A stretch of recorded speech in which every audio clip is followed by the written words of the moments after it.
Bienvenido, bienvenidos. Tenemos el tema evaluación financiera de un proyecto de inversión. Un proyecto es la búsqueda de una solución inteligente al planteamiento de un problema, el cual tiende a resolver una necesidad humana. Un proyecto de inversión es un plan que, si se le asigna determinado monto de capital y se le proporcionan insumos de varios tipos, producirán un bien o un servicio útil a la sociedad.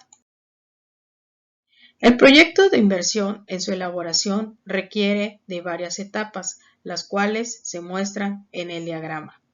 Se definen los objetivos, se realiza el estudio de mercado, el estudio técnico, se procede a la organización de la empresa, se realiza el estudio financiero y, por último, la evaluación financiera.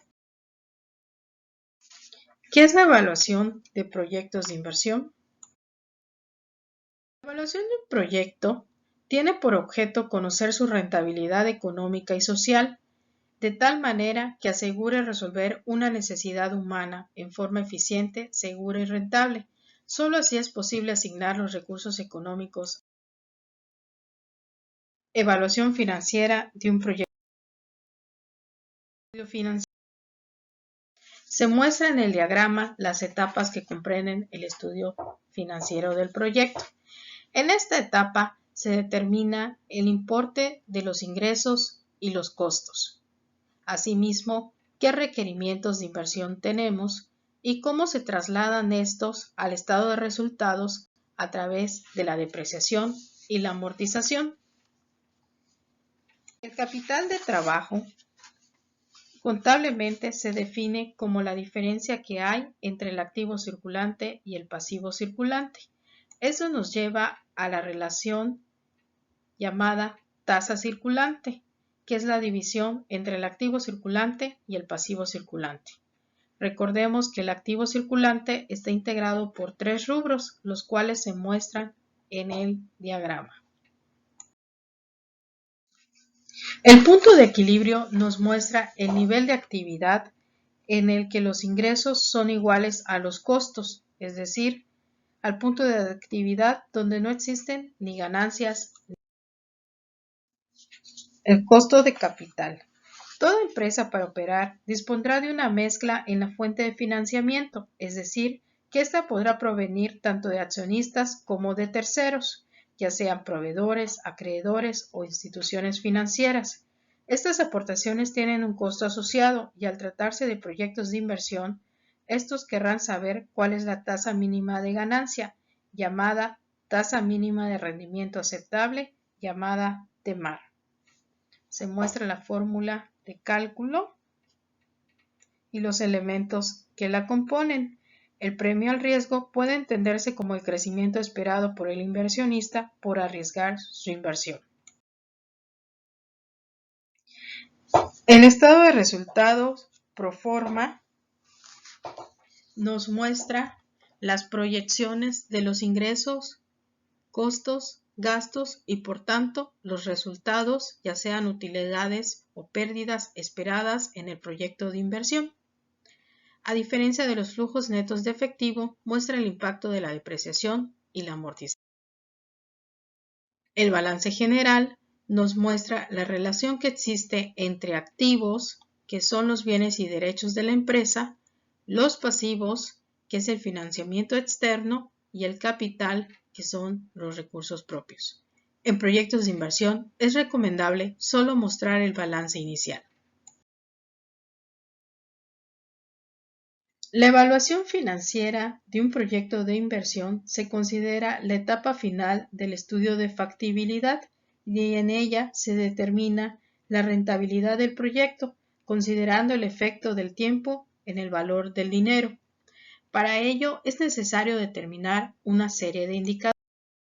El primero de ellos es el valor actual neto o valor presente neto, que quizás sea el método de evaluación de proyectos de inversión a largo plazo más conocido, pues permite determinar si una inversión cumple con el objetivo básico financiero, que es maximizar la inversión. Consiste en evaluar los flujos de efectivo neto que se producirán durante los años que dure el proyecto, aplicando una tasa de descuento. Recordemos que cuando proyectamos cantidades hacia el futuro se emplean tasas de interés, pero si las cantidades futuras son traídas al tiempo presente, se dice que se emplean tasas de descuento. Obtenido el valor que dichos flujos de efectivo futuro tienen en el presente, se descuenta el monto de la inversión y así es posible determinar si existe un rendimiento real. Ahí se muestra la fórmula de cálculo en donde I0 se muestra negativo porque es la inversión inicial y recordemos que esto representa una erogación. Si la VAN es mayor a 0, se debe realizar la inversión. Si la VAN es igual a 0, no genera ni beneficios ni pérdidas, por lo que su realización es indiferente. Y si VAN es menor que 0, se debe rechazar la inversión, pues generará pérdidas. La tasa interna de rendimiento se define como la tasa de descuento por la cual el VAN o el valor presente neto es igual a 0, es decir, donde los flujos de efectivo igualan a la inversión inicial. Recibe este nombre porque parte del supuesto de que el recurso que genera año con año se reinvierte por completo. Por ello se dice que la tasa de rendimiento generada en la misma empresa por medio de la reinversión.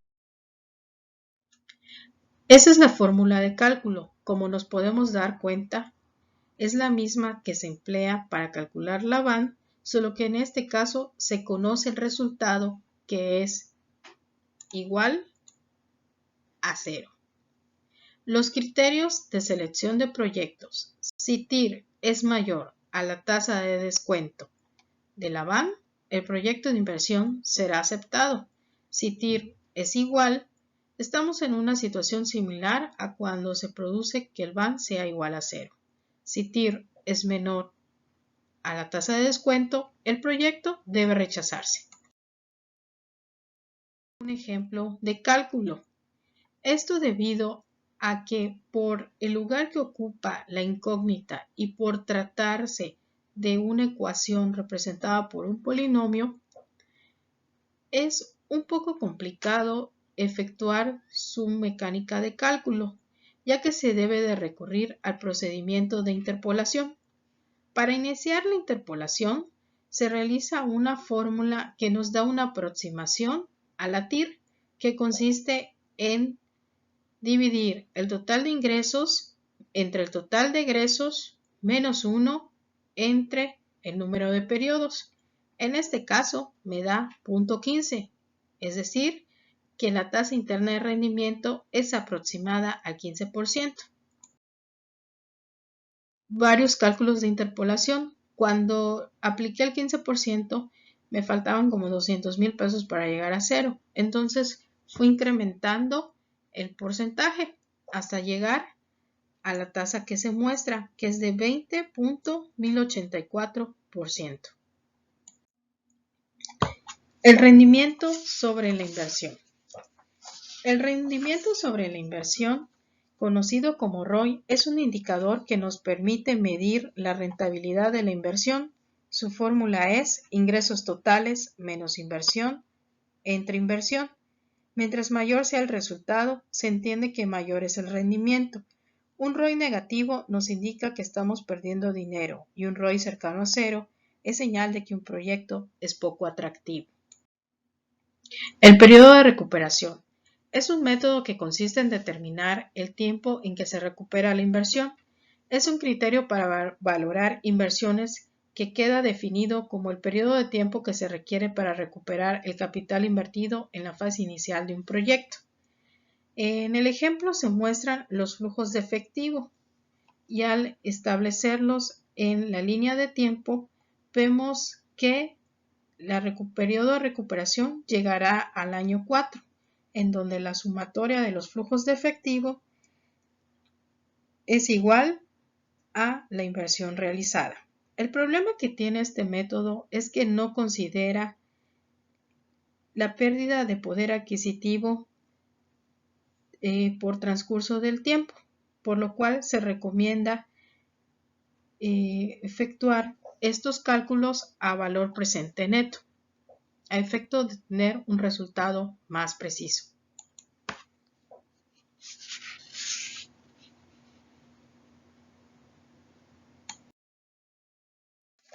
El índice de cobertura de deuda es de la familia de los índices financieros que te dan una idea de la capacidad de una persona o una empresa para cumplir con un determinado nivel de deuda.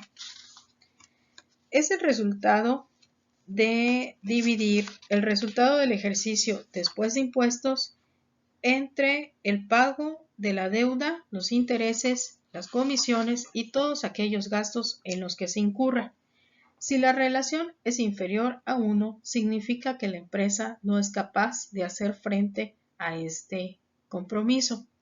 Si la relación es superior a 1, las ganancias de la empresa deben ser suficientes para absorber ese nivel de endeudamiento. Del riesgo del proyecto. Aun cuando el proceso de elaboración de un proyecto se haya ejecutado a la perfección, existen las posibilidades de que las condiciones definidas no se realicen.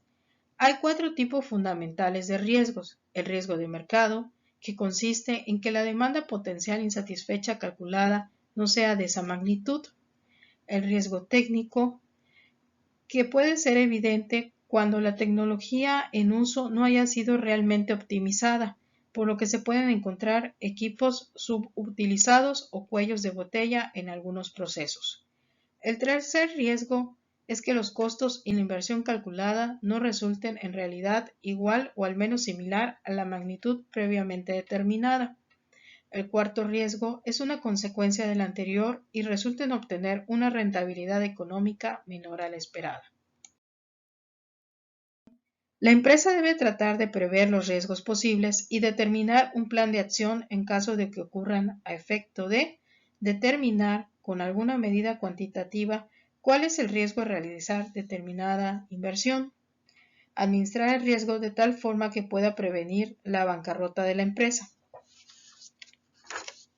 El riesgo financiero se describe como la posibilidad de no obtener las ganancias esperadas en una inversión y, peor aún, el no llegar al menos a recuperar lo invertido. Además, el riesgo lleva una relación directa con la rentabilidad. Existen varios métodos que nos permiten calcular los escenarios de riesgo.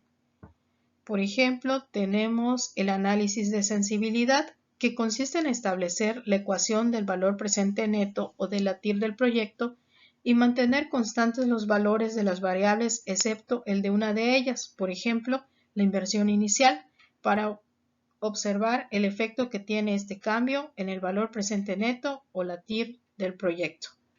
La desviación estándar es una medida de dispersión aplicable a variables de razón. Mientras menor sea la desviación estándar, menor el riesgo del proyecto. El método Monte Carlo consiste en simular diversos escenarios y los resultados que estos tendrían. Es un método aleatorio donde se van modificando algunas variables y con ello el efecto que éstas tienen. El árbol de toma de decisiones es otro enfoque por medio del cual es posible realizar un análisis de cómo las decisiones tomadas en el presente afectan o pueden afectar las decisiones en el futuro. Estos árboles de decisión se construyen a partir de 3 situaciones u opciones mutuamente excluyentes, de las cuales se conocen las probabilidades de que ocurran. La matriz de pago se construye generando una serie de opciones que no necesariamente se excluyen entre sí. Para cada opción se dan varios estados o eventos futuros sobre los cuales quien toma la decisión no tiene control. Por último, tenemos la regla de Laplace. Cuando por falta de datos no se desea asignar un valor a las probabilidades de ocurrencia de los eventos bajo estudio, se puede razonar o deducir que cada uno de los posibles eventos tiene la misma probabilidad de ocurrir. Muchas gracias.